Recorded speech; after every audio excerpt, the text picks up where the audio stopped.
Sri TV நேயர்களுக்கு வணக்கம். நாம நேரு ஒரு மாயையின் மறுபக்கம் அப்படிங்கிற ஒரு புத்தகத்தோட ஒரு விரிவான ஒரு மிகப்பெரிய ஒரு தொடர்ந்த நிறைய வாரங்கள் வந்து அது தொடர்ந்து வந்தது. அதுக்கு உங்களோட ஏகோபித்த ஆதரவு எல்லாரும் கொடுத்தீங்க. புத்தகத்தோட விற்பனையும் நாங்கள் எதிர்பார்க்காத அளவுக்கு ரொம்ப அதிகமாக இருந்தது. உங்களோட என்கொயரிஸும் அதிகமாக இருந்தது. உங்களோட வரவேற்புகளுக்கு ரொம்ப நன்றி. அடுத்ததா யாசு கண்ணன் அவர்கள் எழுதிய இன்னொரு புத்தகம் பாயும் புலி, நேதாஜி சுபாஷ் சந்திரபோஸ். நம்ம எல்லாருக்குமே தெரியும் நேதாஜி சுபாஷ் சந்திரபோஸ் அவர்கள் அப்படின்னாவே எப்படி ஒரு வீறு கொண்ட அவரோட வாழ்க்கை வரலாறு, எப்படி ஒரு போராட்ட களம், எப்படி நம்ம உலக களத்தையே வந்து நம்ம இந்தியாவை நோக்கி திருப்பினார் அப்படிங்கிறது எல்லாமே நமக்கு தெரியும். ஆனாலும் நாம் அனைவருக்கும் ஒரு மிகப்பெரிய ஒரு வருத்தம் இருக்கு. அவருக்கான அங்கீகாரம் சரியா கிடைக்கலையோ, அவரோட வரலாறு இன்னும் சரியா நமக்கு சொல்லப்படலையோ, நிறைய மறைக்கப்பட்டிருக்கோம் அப்படிங்கிற ஒரு வருத்தம் நமக்கு இருக்கு. அதை தீர்க்கிற வகையில இந்த புத்தகம் ஒரு டீடைல்டு அனாலிசிஸ், அவரை பத்தின ஒரு கம்ப்ளீட் இன்ஃபர்மேஷன் இந்த புக்ல இருக்கு. நம்ம படிக்கிறதுக்கு ரொம்ப எளிமையா நல்ல பெரிய எழுத்துக்கள்ல ஒரு 500 பக்கங்கள் கொண்ட ஒரு புத்தகமா இருக்கு. இது பார்க்கறதுக்கு நமக்கு ரொம்ப படிக்கிறதுக்கு ரொம்ப ஆர்வத்தை தூண்டக்கூடியதா இருக்கு. 500 பக்கங்கள் கொண்ட இந்த புத்தகம் 500 ரூபாய். இந்த புக்கு உங்களுக்கு வேணும் அப்படின்னா அதுக்கான டீட்டெயில் அந்த நம்பர் வந்து டிஸ்கிரிப்ஷன்ல கொடுக்குறோம். அவங்கள காண்டாக்ட் பண்ணி இந்த புத்தகத்தை நீங்க வாங்கிக்கோங்க. ஸோ இப்போ இந்த புத்தகத்தை எழுதின யாசு கண்ணன் ஐயா இங்க வந்திருக்காரு. வணக்கம் ஐயா. வணக்கங்க. இப்போ இந்த புத்தகத்தை பத்தி ஒரு சின்ன முன்னுரை ஐயா வந்து சொல்லுவாங்க. அதுக்கு முன்னாடி நம்ம எல்லாருக்கும் ரொம்ப ஒரு ஆர்வத்தை தூண்டுற ஒரு விஷயம் ஐயாட்ட கேட்கணும். நம்ம இந்த ரெட் ஃபோர்ட் ட்ரையல் அப்படிங்கிறது வந்து நமக்கு வந்து இந்தியாவில் அந்த சுதந்திரத்தில் வந்து ஒரு மிகப்பெரிய ஒரு பங்கு வகித்தது. இன்னும் சொல்ல போனால் இந்தியா முழுக்க இருக்கக்கூடிய அனைத்து பத்திரிகைகளையும் தலைப்பு செய்தியாக வந்து தொடர்ந்து பேசப்பட்டு வந்தது. அது அதை பற்றி முதல்ல கொஞ்சம் விளக்கமாக சொல்லிட்டு இந்த புத்தகத்தை பற்றி ஒரு விளக்கத்தையும் கொடுங்க ஐயா. வணக்கங்க. சுதந்திர போராட்ட வரலாற்றில் மகாத்மா காந்தி அவர்கள் ஒரு வழியை பின்பற்றினார். அவர் அகிம்சையெல்லாம் பேசினார், சாத்விக முறைன்னு சொல்லிட்டு. இதுக்கு நேர் எதிர் போலில் தான் வந்து நேதாஜி இருந்தார். காந்தியுடைய சித்தாந்தத்தை அவர் ஏற்றுக்கல. அவர் என்ன சொன்னாருன்னா, காந்தியுடைய சாத்விக வழியை பின்பற்றி இந்தியாவுக்கு சுதந்திரம் கிடைக்காது, அதை பண்ண வேண்டிய விஷயங்கள் 3ன்னு சொன்னார். ஒன்று, உள்ளுக்குள்ளேருந்து போராட்டம் நடத்தணும் அப்படின்னார். இங்கேருந்து ஆங்கிலேய அரசு எதிர்த்து தொடர்ந்து போராட்டத்தில் ஈடுபடணும். எப்படிப்பட்ட போராட்டமாக இருந்தாலும் பரவாயில்ல. 2வது வந்து ஒரு வெளிநாட்டுடைய சக்தியுடைய துணையோடு வந்து இங்கே இருக்கக்கூடிய பிரிட்டிஷ் ஆர்மியை எதிர்த்து போராடணும், போரில் இறங்கணும், அவங்கள தோக்கடிக்கணும். 2வது. 3வது, சர்வதேச அளவில் வந்து ஒரு ஒப்பீனியனை பில்டப் பண்ணணும் நம்ம நாட்டுக்கு சாதகமாக. இந்த 3 காரியங்களை பண்ணி ஆகணுன்ற வற்புறுத்திக்கிட்டே இருந்தார். அவர் இங்கே இருந்த காலம் வரைக்கும் கூட அந்த மாதிரி சிந்தனை தான் வந்துட்டு இருந்தது. ஆங்கிலேய அரசு அவர் இங்கே நாட்டில் இருந்த காலத்திலேயே பல சந்தர்ப்பங்களில் அவர் அரெஸ்ட் பண்ணி உள்ள வைப்பாங்க, நாடு கடத்தி வெளிநாட்டில் கூட தங்க வைப்பாங்க, அரெஸ்ட் பண்ணி வச்சுருப்பாங்க, நாட்டுக்குள்ளேயே வரக்கூடாதுன்னு சொல்லுவாங்க. அவங்க பயந்தது என்னென்னா, இந்த ஐரிஷ் தாக்குதல்னு ஒன்று இருந்தது. அயர்லாந்து எப்படி வந்து இங்கிலாந்துக்கிட்ட இருந்து சுதந்திரம் வாங்கிறதுக்காக போராடினாங்களோ அதுபோல் கொரில்லா முறை வார்ஃபேரை நேதாஜி பண்ணுவார்ன்ற மாதிரி எதிர்பார்ப்பு இருந்தது. அவரும் அவருடைய ஆதரவாளர்கள்கிட்ட திடீர் தாக்குதல் நடத்துகின்ற விஷயங்கள்லாம் பேசுவார். அவர் இந்த பயம் அவங்களுக்கு இருந்துக்கிட்டே இருந்தது. இந்த சூழ்நிலையில் தான் அவர் வந்து அவருடைய இது நிறைவேற்றுறதுக்காக வந்து அவர் பாரதத்திலிருந்து வெளியில் போகிறாரு. ஜெர்மனி, இட்டலியுடைய ஆதரவுலாம் திரட்டுறாரு. ஆனால் அவங்க வேறு விதத்தில் ஹெல்ப் பண்ணுறதுக்கு ரெடியாக இல்லை. ஏன்னா பாரதம் வந்து ரொம்ப டிஸ்டன்ட் பிளேஸாக இருக்கிறதுனால பண்ண முடியல. எங்கள் ஆதரவு உண்டு, எங்களோட தார்மீக ஆதரவு உண்டு, வேறு விதத்தில் ஹெல்ப் பண்ண முடியலன்னு சொல்கிறாங்க. அவங்க போரில் நேரடியாக இறங்க முடியாதுன்னு சொல்கிறாங்க. அப்போது அவருக்கு கடைசியாக ஜப்பானுடைய துணையோட வந்து போரில் இறங்கணும்னு தீர்மானம் பண்ணுறாரு. ஜப்பானும் என்ன பண்ணுறாங்கன்னா, அவங்களுக்கு சில சுயநலங்கள்லாம் இருக்குது அவங்களுக்கு. இந்த தெற்கு ஆசியா, அப்புறம் வந்து மிடில் ஈஸ்ட் ஏஷியா, இந்த மாதிரி இடங்களெல்லாம் வந்து என்ன பண்ணணும்னு நினைக்கிறாங்கன்னா, அவங்களுடைய ஒரு தனி ஒரு பொருளாதார இராணுவ சூழ்நிலையை உருவாக்கணும், நாடுகளை சேர்த்து ஒருங்கிணைச்சு பண்ணணும், ஐரோப்பிய நாடுகளோட எதிராக செயல்படணும்னு நினைக்கிறாங்க ஜப்பான். அதுக்கு இந்தியாவை பயன்படுத்திக்கணும்னு நினைக்கிறாங்க அவங்க. 2 பேருக்குமே தெரியுது. ஜப்பானை பயன்படுத்திக்கணும்னு நேதாஜி நினைக்கிறாரு, நேதாஜியை பயன்படுத்திக்கணும்னு சொல்லிட்டு அவங்க நினைக்கிறாங்க. பிரிட்டன் ஆர்மியை எம்பராஸ் பண்ணணுன்றது தான் அவங்களுடைய நோக்கம் இருக்குது. எம்பாரஸ் பண்ணணும்னு நினைக்கிறாங்க அவங்க. அதுக்கு ஒரு தளம் எப்படி வருதுன்னா, மலேசியா, பர்மா, அந்த போகிற இடங்கள் தான் கீன் ஸ்பாட்ஸாக இருக்குது. இந்த இந்திய தேசிய இராணுவன்ற ஐஎன்ஏ வந்து மெயினாக செயல்பட்டது பார்த்திங்கன்னா பர்மாவில் தான் அதிகமாக செயல்பட்டது. நேரடியான அவங்களும் அதுதான் விரும்பினாங்க கூட. அப்போ தான் நேரடியாக இந்தியாவுக்குள்ளே இருக்கக்கூடிய பிரிட்டிஷ் ஆர்மியோடு சண்டை போட முடியும்னு நினச்சாங்க. இது நடந்தது. பல்வேறு காலகட்டங்களில் இந்த சில முயற்சிகளாக நடந்தது. அதை பற்றி விரிவாக பார்க்கலாம், இப்போ சந்தர்ப்பத்தில் பார்க்கலாம். அப்போ என்ன ஆகுதுன்னா, 2ஆம் உலகப் போர் முடிவில் வந்து ஜப்பானுக்கு பின்னடைவு ஏற்படுது. இந்த கொஹிமா, இம்பால் போன்ற இடங்களில் தோற்கடிக்கப்படுறாங்க. அதனால் வந்து என்ன ஆகுதுன்னா, ரஷ்யாவை வந்து ஒரு கட்டம் வரைக்கும் ஜப்பானோட ஒருமித்த எண்ணத்தோடு இருக்கணும்னு நினைச்சவங்க வந்து ஜப்பானுடைய போர் தொடுக்குறாங்க, ஜப்பானை தோற்கடிக்கிறாங்க. அதனால் வந்து ஒரு கட்டத்தில் வந்து சரண்டர் ஆகிறதுன்னு தீர்மானம் பண்ணிடுறாங்க ஜப்பான் ஆர்மி. அப்போ தான் என்ன ஆகுதுன்னா, பர்மாவிலேருந்து தப்பிச்சு போகிறதுக்காக டிசைட் பண்ணுறாங்க. ஏப்ரல் 24, 1945 ஐஎன்ஏவுடைய அவருடைய சகாக்கள் என்ன சொல்கிறாங்கன்னா, நம்ம சரண்டர் ஆக வேண்டிய நிலைமை வந்துடுது, ஆனால் நீங்கள் சரண்டர் ஆகக்கூடாது. அவர் சரண்டர் ஆகணும்னு தான் நினைக்கிறார். பிரிட்டிஷ் ஆர்மிகிட்ட சரண்டர் ஆகணும்னு நினைக்கிறாரு. பிரிட்டிஷ் ஆர்மிகிட்ட சரண்டர் ஆனால் என்ன நடக்கும்ன்றது தெரிஞ்சே தான் இருக்குது. நீங்கள் வெளியிலேருந்து ஃபைட் பண்ணணும், அதனால் நீங்கள் இங்கேருந்து தப்பிச்சு போயிடுங்க. நீங்கள் போயிட்டு பேங்காக் போயிடுங்க.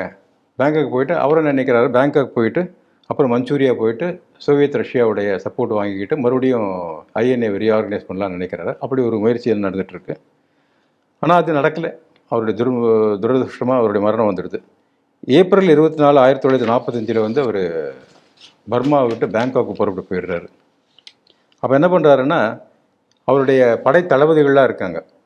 இந்த படை தளபதிகள்லாம் என்ன பண்ணுறாங்கன்னா, ரங்கூனில் மேஜர் ஜெனரல் லோகநாதன் இருக்கார், தமிழர் தான் அவர். இன்னும் சொல்லப்போனால் அந்த ஐஎன்ஏ படையில் பெரும்பாலுமான இராணுவ வீரர்கள் தமிழர்கள் தான். அதை பற்றி பார்க்கலாம், பின்னால் பார்க்கலாம், யாரெல்லாம் இருந்தாங்க, எத்தனை பேர் இருந்தாங்க, விஷயங்கள்லாம் பார்க்கலாம். பசும்பொன் முத்துராமலிங்க தேவருடைய ரோல் என்னன்றதெல்லாம் நம்ம பின்னால் பார்க்கலாம். நம்ம அதெல்லாம் டீட்டெயில்ஸ் எல்லாம் நம்ம சொல்லுவோம். நம்ம கண்டிப்பாக ரங்கூனில் வந்து மேஜர் ஜெனரல் லோகநாதன் கிட்ட சொல்கிறாரு, நீங்கள் சரண்டராங்க, உங்கள் தலைமையிலே சரண்டராங்க சொல்கிறாரு. அதே போல் மேஜர் ஜெனரல் கியானிஸ் தலைமையில் வந்து சிங்கப்பூரில் சரண்டர் ஆகிறாங்க. இது போல் பிரேம் சாகல் சொல்லிட்டு மவுண்ட் போப்பான்ற இடத்துல வந்து பர்மாவில் சரண்டர் ஆகிறாங்க. இப்போ சரண்டர் ஆனவுடனே என்ன ஆகுதுன்னா, 23,000 ஐஎன்ஏ சோல்ஜர்ஸை வந்து அரெஸ்ட் பண்ணுறாங்க, பிரிசனர்ஸ் ஆஃப் வாராக பிடிக்கிறாங்க. அவங்க மேலே வந்து ஒரு ட்ரையல் நடத்தணுன்ற மாதிரி தீர்மானம் பண்ணுறாங்க. இந்த தீர்மானம் பண்ணுற நேரத்தில் என்ன பண்ணுறாங்கன்னா, ரெட் ஃபோர்ட் ட்ரையல் அதுக்கு இருக்குது, செங்கோட்டையில் அந்த ட்ரையல் நடந்தது. இதுக்கு முன்னாடியே அவங்கள 23,000 பிரிஸ்னர்ஸையும் வந்து இந்தியாவுக்கு கொண்டு வரதுக்கான ஏற்பாடு, ஷிப்ஸ் மூலமாக கொண்டு வரதுக்கான ஏற்பாடு நடக்குது. அது வரைக்கும் அங்கே பாதுகாப்பாக நம்ம ஆட்டிலெல்லாம் பிரிட்டிஷ் இந்தியன் இராணுவ வீரர்களை வச்சுருக்காங்க. இவங்களை கொண்டு வந்த பிறகு இந்த ட்ரையல் ஆரம்பிக்க போகிறது. இந்த ட்ரையல் ஆரம்பிக்கிற நேரத்தில் என்ன ஆகுதுன்னா, இந்த 23,000 பேர்களை கைது பண்ணுறதுக்காக ட்ரையல் நடத்தணும், இவங்களுக்கு தண்டனை வாங்கி கொடுக்கணும் முடிவு பண்ணுறாங்க. பண்ணுற நேரத்தில் என்ன ஆகுதுன்னா, காங்கிரஸுடைய ஆதரவு கேட்குறாங்க. அவங்க இப்படி ஒரு ட்ரையல் நடத்தணும், இது ஓப்பனாக ட்ரையல் நடத்தினா தான் கரெக்டாக இருக்கும், ஆனால் அதுக்கு உங்களுடைய சப்போர்ட் எங்களுக்கு வேணும் கேட்டோன்னா காங்கிரஸ் சப்போர்ட் கொடுத்துருது அவங்களுக்கு. இனிஷியல் ஸ்டேஜஸில் காங்கிரஸ் சப்போர்ட் கொடுக்குது, நீங்கள் ட்ரையல் நடத்துங்க, என்ன தண்டனை கொடுங்க. இவங்கெல்லாம் வந்து இராணுவத்தை விட்டு வெளியேறி போனவங்க, அதனால் நீங்கள் சுதந்திரத்துக்காக போராடியவர்களுக்கு எதிராக அப்படின்ற மாதிரி கொடுக்குது. ஆனால் அந்த நிலைமை பின்னால் மாறுது. என்ன ஆகுதுன்னா, இந்த 23,000 பேர் என்ற மாதிரி முதல்ல முடிவு பண்ணதுக்கப்புறம், ஆரம்பத்தை முடிவு பண்ணிட்டு அதுக்கப்புறம் என்ன பண்ணுறாங்கன்னா, ஒரு 7,600 பேர் மாத்திரம் முதல்ல ட்ரையல் பண்ணலாம் அப்படின்னு முடிவு பண்ணி கடைசியில் இறுதியாக என்ன பண்ணுறாங்கன்னா, முதல்ல ஒரு 300 பேர் மேலே ட்ரையல் பண்ணலாம், அதுக்கப்புறம் டிசைட் பண்ணலாம்னு சொல்லிட்டு அதை செலக்ட் பண்ணுறாங்க. 3 பேரை முக்கியமாக கொண்டு வராங்க. ஒருத்தர் பேர் ஷா நவாஸ் கான் பேர், அவருக்கு மேஜர் ஜெனரல் ஷா நவாஸ் கான். இவர் வந்து my memories of INA and it's நேதாஜின்னு ஒரு புக் எழுதியிருக்காரு. அதுக்கு ஃபார்வேர்டு வந்து பின்னால் ஜவஹர்லால் நேரு எழுதியிருக்காரு. நேதாஜி பற்றி பல தகவல்கள் வந்து அவருடைய புத்தகத்தில் நமக்கு தெரிய வருது. இது ஒரு தகவலுக்காக சொல்கிறேன் நான். அதே போல் ஷா நவாஸ் கான் அவர் முஸ்லீம் சமுதாயத்தை சேர்ந்தவர். பிரேம்குமார் ஷகால் சொல்லிட்டு ஒரு ஹிந்து. அப்புறம் குர்பக்ஷக் சிங் தில்லான்னு சொல்லிட்டு அவர் ஒரு சீக்கியர். இவங்கள்தான் வந்து இந்த 3 பேர் மேலே வந்து ட்ரையல் ஆரம்பிக்குது. 1945 நவம்பர் மாதம் 5ஆம் தேதியிலிருந்து 1946 டிசம்பர் மாதம் 31ஆம் தேதி வரைக்கும், அது அப்படியே எக்ஸ்டெண்ட் ஆகி 46 மே மாதம் வரைக்கும் போகுது ட்ரையல் போகிறது. இந்த ட்ரையல் ஆரம்பித்த உடனே ஃபஸ்ட்டு டேயே என்ன ஆகிடுதுன்னா, இது வெளிப்படையாக தெரியணுன்றதுக்காக அது வரைக்கும் வந்து பத்திரிகை தணிக்கை பண்ணியிருந்தவங்க பத்திரிகையை ரிலீஸ் பண்ணுறாங்க. பத்திரிகையை தணிக்கையை ரிலீஸ் பண்ண உடனே அது வரைக்கும் பத்திரிகைகளில் ஆங்கில விசுவாசமாக வந்து ஐஎன்ஏ வீரர்களுக்கு அகெயின்ஸ்டாக எழுதிட்டு இருந்தவங்க சுதேசமித்திரன் போன்ற பத்திரிகைகள்லாம் வந்து ஓப்பனாக சப்போர்ட் பண்ணி எழுதுறதுக்கு ஆரம்பிக்கிறாங்க. இப்படி 23,000 ஆக்சுவலா இது எப்படின்னா பிரிட்டிஷ் என்ன நினைச்சிருக்கலாம்னா, இந்த ஐஎன்ஐ வீரர்களுக்கு எப்படி நடக்குதுன்னு பாருங்க அப்படின்னு இந்திய மக்கள் மொத்தத்தையும் மிரட்டணும் அப்படிங்கிறதுக்காக அதுதான் அவங்க நோக்கம், செஞ்சாங்க. அதுதான் நோக்கம். ஆனா அவங்களுக்கு பேக் ஃபயர் ஆகி என்ன ஆயிடுச்சுன்னா, அதுவே வந்து இந்தியா முழுக்க ஒரு மிகப்பெரிய ஒரு கிளர்ச்சியை மக்கள் கிட்ட ஒரு கொதிப்பை வந்து உண்டு பண்ணி அது ஒரு மிகப்பெரிய ஒரு போராட்டங்களுக்கெல்லாம் முன்னெடுத்ததா நீங்க வந்து அந்த புத்தகத்துல குறிப்பிட்டீங்க. ஆமாம் ஆமாம், போராட்டங்களை முன்னெடுத்துறதுக்கு ஒரு 10 விதமான நீதிமன்றங்களில் விசாரணை நடக்குது. அந்த நவம்பர் மாதம் 45 மே 46 வரைக்கும் நடக்குது. இந்த ஆரம்ப கட்டம் ஃபஸ்ட்டு டே என்ன ஆயிடுதுன்னா, நாடு முழுக்க வந்து இந்த தகவல் தெரிஞ்சு போகுது. ஐஎன்ஏ பிரிசனர்ஸ் அரெஸ்ட் பண்ணுறதுக்காக தெரிஞ்ச உடனே அந்த காலத்திலேயே இப்போ நமக்கு தெரியல, இப்போ இந்த காலத்தில் வாழ்றவங்களுக்கு தெரியல. அந்த காலத்தில் வந்து நவம்பர் 5 அன்னைக்கே மக்கள் கிளர்ச்சி தீவிரமடைந்தது. எந்த அளவுக்கு மக்கள் நாடு முழுவதும் கடையடைப்பு, பள்ளி கல்லூரி புறக்கணிப்பு மற்றும் ஊர்வலங்கள் நடந்தன. இப்போ கேட்கறதுக்கு வித்தியாசமா இருக்கு இல்லையா? சந்தோஷம். ஏன்னா அன்னைக்கு நமக்கு தொலைத்தொடர்பு சாதனங்கள்லாம் அந்த அளவுக்கு இல்லாத நேரத்துல அந்த அளவுக்கு நியூஸ் பேப்பர் மட்டும்தான் அவங்களுக்கான ஒரே ரீச்.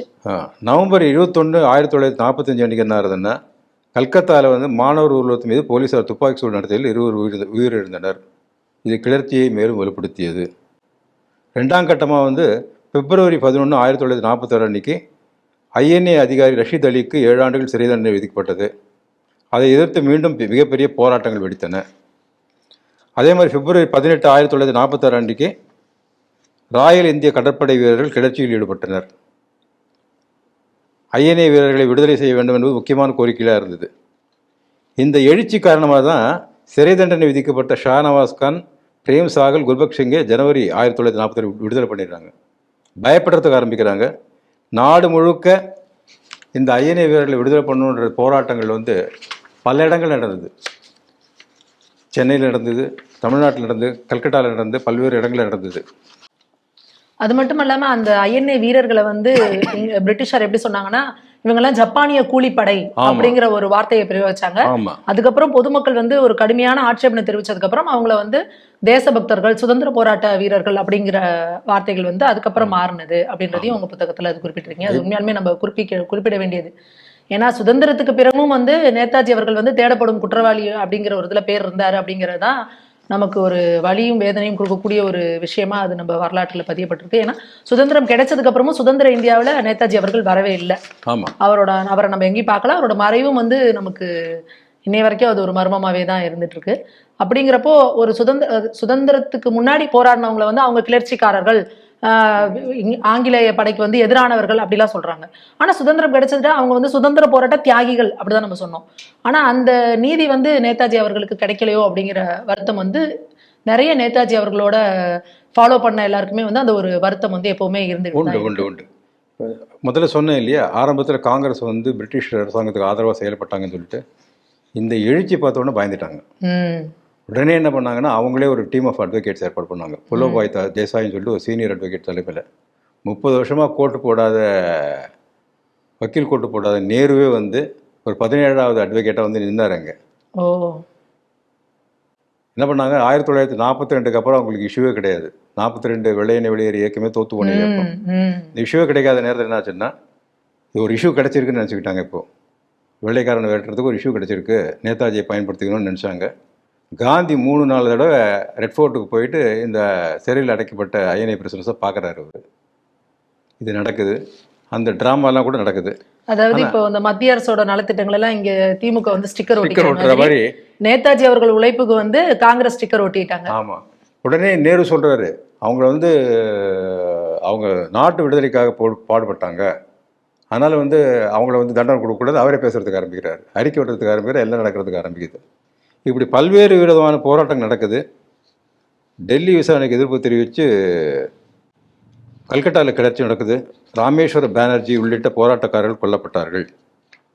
இதுபோல் ராயல் இந்திய கடற்படை கழகம் சொல்லுவாங்க. அது வந்து அந்த இதில் வந்து ஐஎன்ஏ வீரர்களை விடுதலை பண்ணணும்னு சொல்கிறாங்க. அந்த ஐஎன்ஏ கடற்படையில் நடந்த கலவரம் வந்து நாடு முழுக்க ஸ்ப்ரெட் ஆச்சு. மெட்ராஸ்லேயும் நடந்தது, தமிழ்நாட்டிலையும் நடந்தது. ஐஎன்ஏக்கு ஆதரவாக பேரணி நடந்தது. மெட்ராஸ் பிரசிடென்சி, மாணவர்கள் மற்றும் தொழிற்சங்கங்கள் ஐஎன்ஏ வீரர்களுக்கு ஆதரவாக செயல்பட்டாங்க. விமானப்படையில் கலகம் நடந்தது. நிதி உதவி பண்ணணும்னு சொல்லிட்டு பண்ணாங்க. பல்வேறு விதமான இதெல்லாம் பிஎன்சி மில்லில் வந்து ஸ்ட்ரைக் பண்ணாங்க. பிஎன்சி பெரும்பூர் பிஎன்சி மில்கில் அவங்கள தொழிலாளர்கள் ஸ்ட்ரைக் பண்ணாங்க, நிதி திரட்டி கொடுத்தாங்க. அந்த காலத்தில் 1000 ரூபான்றது பெரிய விஷயம். அதெல்லாம் கலெக்ட் பண்ணி கொடுத்துருக்காங்க, அதெல்லாம் பண்ணியிருக்காங்க. நம்ம குறிப்பா இந்த ஒரு தனியார் தொலைக்காட்சியில தான் சொல்லுவாங்க இந்த வாரம் அந்த வாரம் அப்படிங்கிற மாதிரி. அது போல நவம்பர் 5ல இருந்து நவம்பர் 11 வரைக்கும் 1945 ஐஎன்ஏ வாரம் அப்படின்னே வந்து இது பண்ணிருக்காங்க. இதெல்லாமே ரொம்ப ஒரு ஒரு நெகிழ்ச்சியான விஷயம். ஏன்னா இந்தியா முழுக்க எப்படி அந்த அளவுக்கு அவங்களுக்குள்ள அந்த ஒத்துமையா அந்த தகவல் பரவுது அப்படிங்கலாம் நீங்க சொன்ன மாதிரி ரொம்ப இது ஒரு எப்படின்னா அந்த அளவுக்கு மக்கள் தேசபக்தியோட நுண்ணிப்பா என்ன விஷயங்கள் வருதுன்றதை கவனிச்சுட்டு இருந்திருக்காங்க. அதனாலதான் அந்த விஷயங்கள் தீ போல பரவி இந்தியா முழுக்க இது. ஏன்னா சென்னை வரைக்கும், சென்னையில இருந்து கடைக்கோடியில இருக்கிறவங்க வரைக்கும் எல்லாருமே இதுக்காக ஆர்ப்பாட்டங்களையும் போராட்டங்களையும் ஈடுபட்டு இருக்காங்க. நகரங்கள் மாதிரி இல்ல, கிராமங்களே நடந்திருக்கு, போராட்டம் நடந்திருக்கு.